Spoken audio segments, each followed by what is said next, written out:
আজ নিয়ে এসেছি আবার একটা মুখরোচক বিকেলের স্ন্যাক্স রেসিপি। নমস্কার বন্ধুরা, Rupa's simple and daily life চ্যানেলে আপনাদের সবাইকে অনেক স্বাগত জানিয়ে আজকে আমি একটা রেসিপি শেয়ার করতে চলেছি। এটা হলো চিকেন 65 রেস্টুরেন্ট স্টাইলে। এটা কিন্তু সাউথের রেসিপি। আমি কিভাবে তৈরি করছি আপনাদের সাথে শেয়ার করব।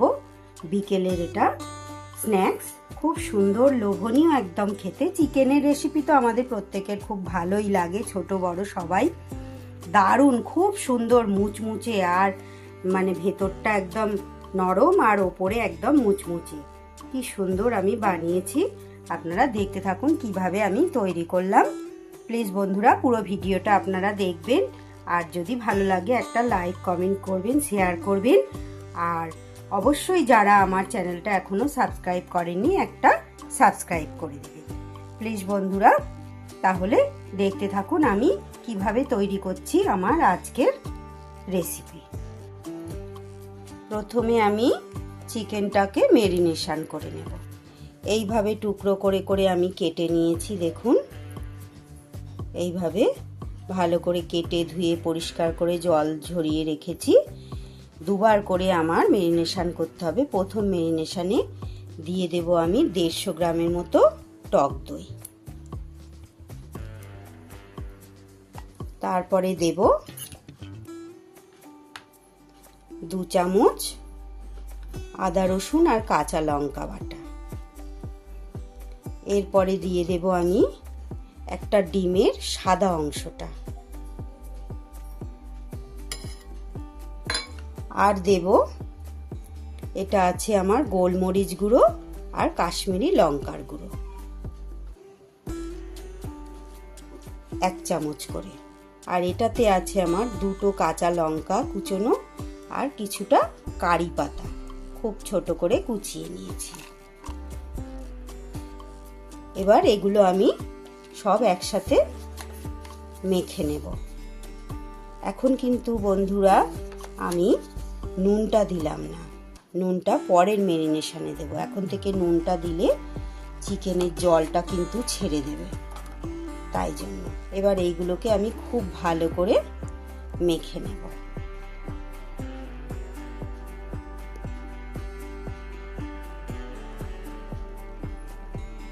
খুব ভালো করে এটা আমার মাখা হয়ে গেছে। এবার আমি আধ ঘন্টার জন্য এটা চাপা দিয়ে রেখে দেব। 30 মিনিট আমার হয়ে গেছে। এবার আমি ঢাকাটা খুলে সেকেন্ড টাইম ম্যারিনেশনটা করব। এবার দিয়ে দেব নুন। এতে আমার ছোট চামচের 1 চামচ বিট নুন আছে, আর 1 চামচ এটা রক সল্ট। আমি তো রক সল্ট ব্যবহার করি। এটা দেব, আর দেব এটা আছে আমার কর্নফ্লোর আছে 2 চামচ, আর চালের গুঁড়ো আছে 4 চামচ। এটা কিন্তু 2:1 এইভাবেই মাপটা দিতে হবে। চালের গুঁড়ো যদি 2 চামচ দেন, কর্নফ্লাওয়ার দিতে হবে 1 চামচ। আর চালের গুঁড়ো যেহেতু আমি 4 চামচ দিয়েছি, তাই কর্নফ্লাওয়ারটা দিয়েছি 2 চামচ। এবার খুব ভালো করে এটা আমি মেখে নেব। কড়াইতে আমি তেল চাপিয়ে দিয়েছি। এটা হলো আমার রাইস ব্র্যান অয়েল। এবার আমি চিকেনগুলোকে একটা একটা করে ফ্রাই করে নেব।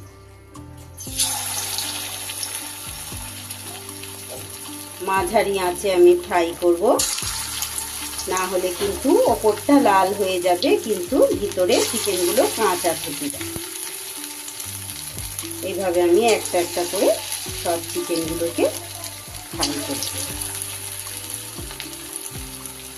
এই চিকেন 65টা কিন্তু আপনারা রেস্টুরেন্টে গেলে এরকম হাড় ছাড়া মাংসর পাবেন, কিন্তু কোনো রোড সাইড হোটেলে খেলে সেখানে কিন্তু আপনারা হাড় শুদ্ধ চিকেনের মধ্যেই এটা খেতে পারবেন। আপনারা এইভাবে বোনলেস চিকেনেরও করতে পারেন, আবার বোনেরও করতে পারেন।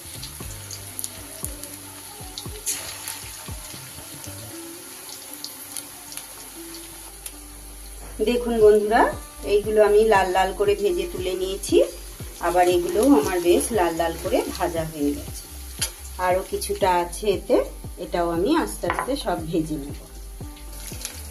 সব কটা চিকেনই আমার কিন্তু এক এক করে চিকেনের টুকরোগুলো আমার ফ্রাই করা হয়ে গেছে। এগুলোও আমি এবার তুলে নেব। দারুণ সুন্দর সন্ধেবেলার স্ন্যাক্স একটা। বাড়িতে এভাবে যদি বানিয়ে নেন, বাচ্চা বড় সবাই খুব খুশি হয়ে যাবে। এবার আমি গ্যাসে আর একটা অন্য কড়াই বসিয়ে দিয়েছি। এবার তার মধ্যে আমি 1 চামচের মতো তেল দিয়ে দিলাম।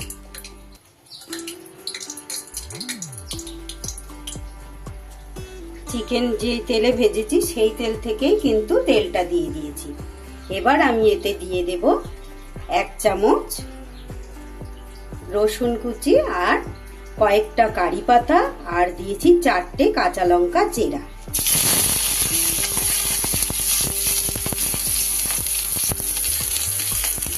রসুনের পরিমাণটা আপনারা চাইলে আরো একটু বেশি দিতে পারেন, আমি একটু কম করেই দিয়েছি। এইবার আর একটা জিনিস দিয়ে দেব বন্ধুরা, যেটা কিন্তু এটা আমার একদমই নিজস্ব।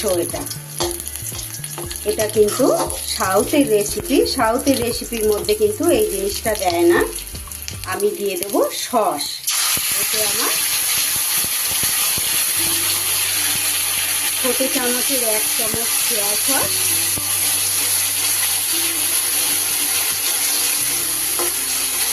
আর 2 চামচ টমেটো সস দেওয়া আছে।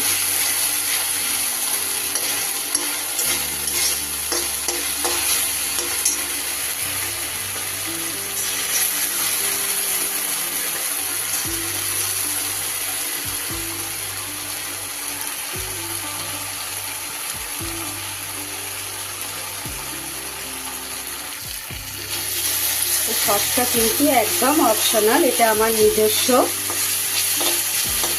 এবার এর ওপরে আমি এই চিকেন ভাজাগুলো দিয়ে দিই, দিয়ে একটু জাস্ট মাখিয়ে নেব এইভাবে।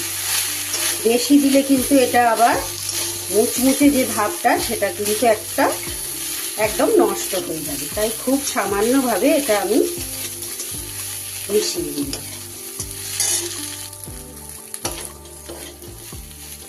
চিকেন 65 কিন্তু আমার একদম রেডি হয়ে গেছে। গ্যাস বন্ধ করে দিয়েছি। এবার গরম গরম পরিবেশনের পালা।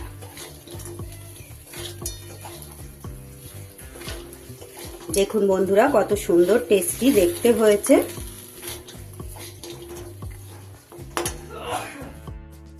রেসিপিটা কিন্তু আমার একদম রেডি হয়ে গেছে। দেখুন বন্ধুরা, কত সহজে রেস্টুরেন্ট স্টাইলে চিকেন 65 তৈরি করে নিলাম আমি। খুব সুন্দর লোভনীয় একটা রেসিপি। এটার ওপরে মুচমুচে, ভেতরে কিন্তু নরম, দারুণ স্বাদের। ভিডিওটা তাহলে এখানেই শেষ করছি বন্ধুরা। সবাইকে অনেক অনেক ধন্যবাদ আমার পুরো রেসিপিটা দেখার জন্য। সবাই খুব ভালো থাকবেন, সুস্থ থাকবেন, আর ঈশ্বর আপনাদের প্রত্যেকের মঙ্গল করুন। আবার ফিরে আসবো নতুন কোনো একটা রেসিপি বা ভিডিও নিয়ে। ততক্ষণ আসি বন্ধু, টাটা।